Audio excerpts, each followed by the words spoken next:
आप लोग को मैं फेज के आधार पर ट्रांसफार्मर के बारे में बता रहा था।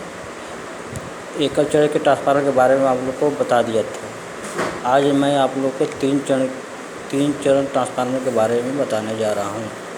3 चरणों की बिजली के मूल गणितीय और सिद्धांत के बारे में वर्णन करता है। ठीक है, कहाँ कैसे और क्यों 3 चरण का उपयोग किया जाता है। ये आपका फेज 1 है, फेज 2 है, ये फेज 3 है। ये है आपका 0 अंश, 90 अंश, 180 अंश, 270 अंश, 360। ठीक है, ये आपका चक्र है। जो आपका चक्र है ये 0 अंश डिग्री से जाता है। ये चक्र आपको यहाँ मिल जाता है। ठीक है, दूसरा चक्र आपका 0.5 से लेकर आपको फिर यहाँ आता है, फिर उसी पॉइंट पे मिलता है। फिर आपका तीसरा चक्र है, यहाँ से आकर 1.0 से आकर आपको यहाँ फेज 3 पर मिला देता है। ठीक है, अब इसमें आप नोट देख लीजिएगा। एक 3 फेज का प्राणी का एक वोल्टेज चक्र समय अक्ष के साथ 0 अंश से 360 अंश 2 पाई रेडियस लेबल किया गया है या किया जाता है। यह चक्र आकृति के साथ दोहराता है, विद्युत प्रणाली पर निर्भर करता है। इलेक्ट्रिकल इंजीनियरिंग में 3 फेज इलेक्ट्रिकल पावर सिस्टम से कम 3 कंडक्टर होते हैं। ठीक है, जो उपलब्ध वोल्टेज को बदलता है, जो समय के 1/3 से ऑफसेट होता है। डेल्टा या स्टार कुछ क्षेत्रों में वाई से भी निर्देशित प्रणाली में सभी 3 चरणों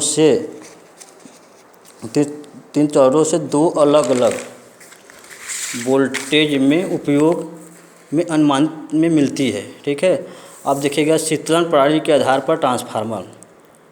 ठीक है, शीतलन प्रणाली के आधार पर ट्रांसफार्मर एक ऐसा उपकरण है जिसके कारण इसमें गर्म उत्पन्न हो जाता है। गर्मी से वाइंडिंग का कवर को नष्ट कर देती है। ट्रांसफार्मर को गर्म होने से बचाने के लिए शीतलन का प्रयोग किया जाता है।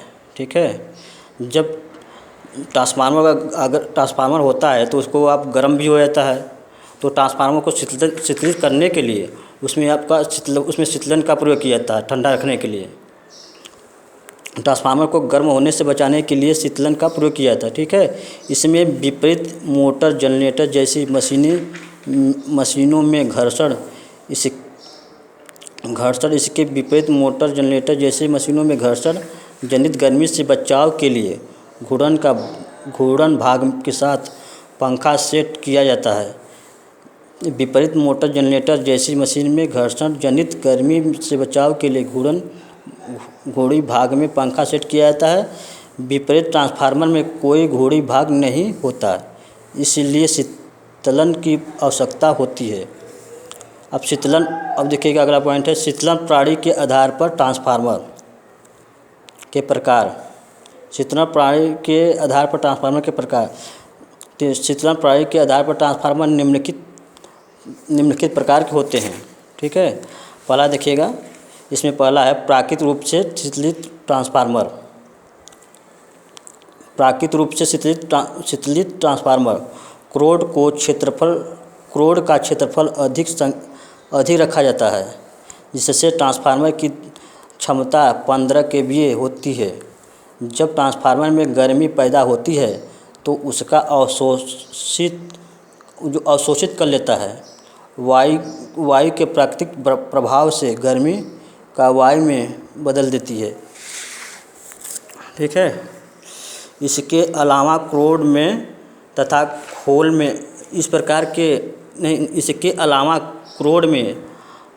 खोल में आवश्यकता अनुसार संख्या में वायु मार्गों की सहायता से ट्रांसफार्मर में प्राकृतिक रूप से शीतलित हो जाता है।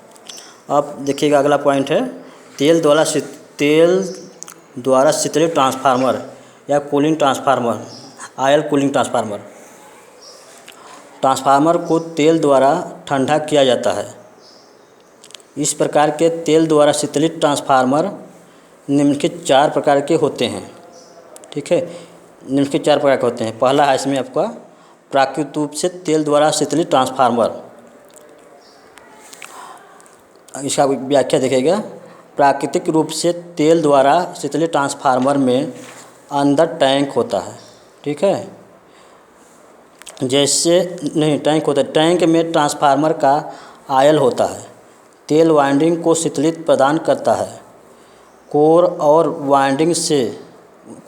वाइंडिंग में उत्पन्न हुई गर्मी द्वारा सोख लेता है। टैंक द्वारा पाइपों के द्वारा वायु में फैल जाती है।